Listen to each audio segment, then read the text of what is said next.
दोस्तों नमस्कार। Colonel Ajay CO Ajay astro money guru first global astro finance digital channel से आपसे मुखातिब होता हूं। आज है 11 मार्च सन 2025 मंगलवार। दोस्तों pulses, oil seeds, grains, cotton and spices पर लगातार अपडेट और विश्लेषण देने वाला आपका अपना चैनल। दोस्तों आपको याद होगा चना, मटर, मूंग, मसूर, तुअर, इन सभी पर हमारे अपडेट आपको हम लगातार देते हैं, साथ साथ विश्लेषण भी प्रोवाइड करने का प्रयास करते हैं। याद कीजिए चने और मटर पर हमारा अग्रिम अनुमान, काबुली चने पे हमारे अद्भुत विश्लेषण आपको बहुत फ़ायदा आप तक पहुंचाया। दोस्तों खबर निकल के आ रही है कि पीली मटर के आयात नीति के अंदर फिर कोई संशोधन हो गया है और इससे बाज़ारों में अफरा तफरी मच सकती है, क्योंकि कैनेडियन पीली मटर का अधिकतम निर्यात भारत को होने की उम्मीद लगाई जा रही है, क्योंकि चाइना ने भी टैरिफ लगाने की घोषणा की है। जानिए पूरी रिपोर्ट विस्तार से, और यदि चैनल पसंद आए, हमारी रिपोर्टिंग पसंद आए तो चैनल को लाइक कीजिएगा, सब्सक्राइब कीजिएगा, बेल आइकन यानी घंटी के निशान को पुश कीजिएगा ताकि हर नोटिफिकेशन आप तक सबसे पहले पहुंचाई जा सके। याद कीजिए हमारे चने पर अद्भुत विश्लेषण, जब चने के भाव 5500-5600 रुपये थे तब हमने आपको तेजी के अग्रिम अनुमान दिए थे, और जब चना 8000 रुपये पहुंचा उस वक्त बेचने की सलाह दी थी। नतीजा आपके सामने है। मटर के अंदर, काबुली चने के अंदर भी हमारे अपडेट काफ़ी हद तक सही साबित हुए हैं।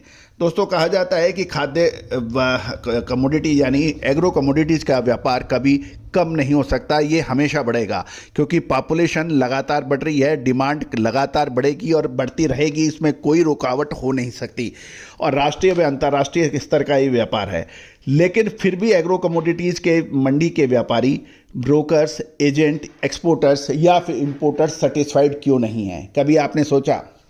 आज मंडी के व्यापारियों की नेक्स्ट जनरेशन आज मंडी का काम करने को तैयार नहीं है। पढ़ाई करने के बाद वो फ्लिपकार्ट, अमेजन, गूगल, इन्फोसिस जैसी कंपनियों में नौकरी करना पसंद कर रहे हैं, लेकिन वो अपने व्यापार व्यवसाय में नहीं जाना चाहते। कभी आपने सोचा ऐसा क्यों? दोस्तों इसका प्रमुख कारण यह है कि आप अपने व्यापार को, जो लोग नेक्स्ट लेवल पर नहीं ले जाना चाहते, अपने व्यापार व्यवसाय की सीमाएं को नहीं विस्तार करना चाहते, आपके पास वित्तीय स्थिति आपकी सुदृढ़ है, मजबूत है, जानकारी आपके पास पूरी है, लेकिन आपके पास सटीक विश्लेषण नहीं होने के कारण आप आगे नहीं बढ़ पाते हैं। तो दोस्तों विश्लेषण के लिए आप संपर्क कर सकते हैं। भारतीय अनुसंधान पद्धति और फंडामेंटल एनालिसिस का जब अद्भुत संगम होता है तो उसका बराबर ना पहले कभी था, ना आज है, और कल की बात मैं नहीं कह सकता। तो दोस्तों आज ही विशेष अग्रिम रिसर्च रिपोर्ट के लिए संपर्क करें। जानिए रिपोर्ट विस्तार से। दोस्तों ट्रेडर्स को ड्यूटी फ्री आयात की समय सीमा पर स्पष्टता नहीं थी और वो इंतजार कर रहे थे कि कब इस पे क्लियर नीति नजर आए। गौरतलब है कि खबर ये निकल के आ रही है, सबसे पहले तो हम भाव ले लेते हैं और उसके बाद में फिर आगे की अपडेट करेंगे। मुंबई में आज रूसी मटर के भाव 3700 रुपये प्रति कुंटल मुंबई पोर्ट पर, 3600 रुपये हजीरा व मुद्रा पोर्ट पर देखे गए। कैनेडियन मटर के दाम 3800 रुपये प्रति क्विंटल हजीरा पोर्ट पर बताए जा रहे हैं। कोलकाता में कैनेडियन मटर के भाव 150 रुपये घटकर 3950 रुपये प्रति क्विंटल हो गए हैं, जबकि रूसी मटर 200 रुपये गिरकर 3800 रुपये प्रति क्विंटल के पर भाव आ गया है। कानपुर, उत्तर प्रदेश और मध्य प्रदेश लाइन में मटर के दाम 25 रुपये बढ़कर 3825 रुपये प्रति क्विंटल की बात की जा रही है।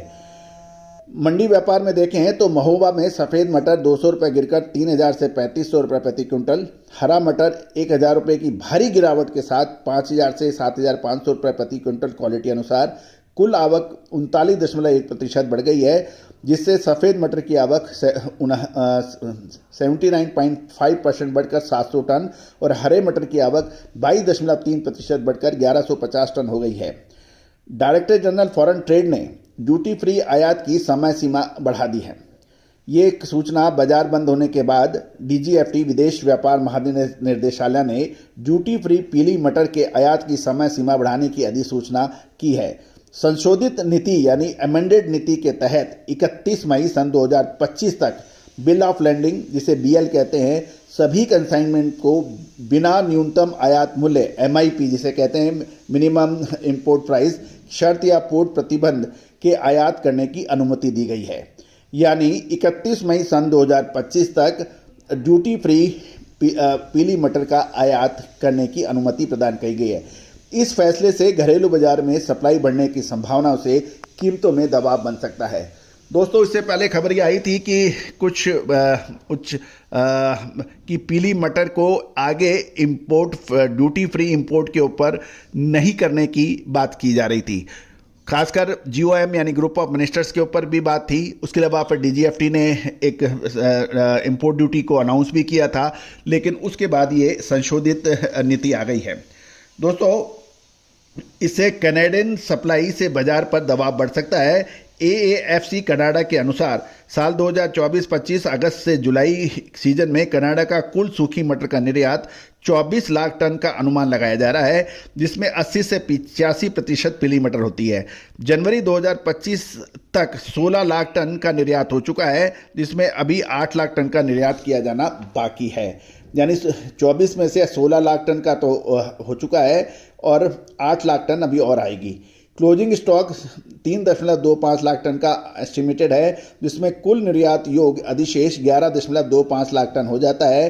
गौरतलब है कि चीन में 100% आयात शुल्क के चलते ये अतिरिक्त सप्लाई जो है मुख्य रूप से भारत की तरफ मुड़ने की संभावना है। घरेलू बाजार में पहले से ही मटर का पर्याप्त स्टॉक होने के कारण भारतीय इंपोर्टेड अब सतर्क हो गए हैं, जिससे कैनेडियन निर्यातकों को मांग बढ़ने के लिए कीमतों में कटौती करनी पड़ सकती है। यदि ऐसा होता है तो मटर की कीमतों में गिरावट से ऊंचे आयात मूल्यों पर स्टॉक जिसने इंपोर्टर्स ने किया है उनको नुकसान हो सकता है, खासकर जब चना और मटर की नई फसल बाजारों में उपलब्ध होगी। महंगे दामों पर स्टॉक रखने वाले इंपोर्टर्स को या तो नुकसान उठाकर स्टॉक बेचना होगा या फिर 6 से 8 महीने का स्टॉक होल्ड करना होगा, जब तक कि बाजार इस सरप्लस को एडजस्ट नहीं कर लेता। कई आयातक ये जोखिम नहीं लेना चाहेंगे, क्योंकि सरकार फरवरी 2024 से यानी पिछले साल से ही हर 2-3 महीने में ड्यूटी फ्री आयात की समय सीमा बढ़ा रही है। भले ही मटर की कीमत गिर रही है, लेकिन उसके बावजूद भी ये बढ़ रही है। इस अनसर्टेनिटी, अनिश्चितता के चलते इंपोर्टर्स में अब घबराहट हो रही है, वो स्टॉक बेचने की कोशिश कर सकते हैं, ऐसा अनुमान है। दोस्तों, उम्मीद है कि अभी सभी जानकारियां आपको यूजफुल और व्यापार वर्धक रही होंगी। चैनल को अभी तक आपने सब्सक्राइब नहीं किया है तो चैनल को सब्सक्राइब करना बिल्कुल ना भूलें, ताकि हर जानकारी आप तक सबसे पहले पहुंचाई जा सके। All the very best, good luck, happy trading.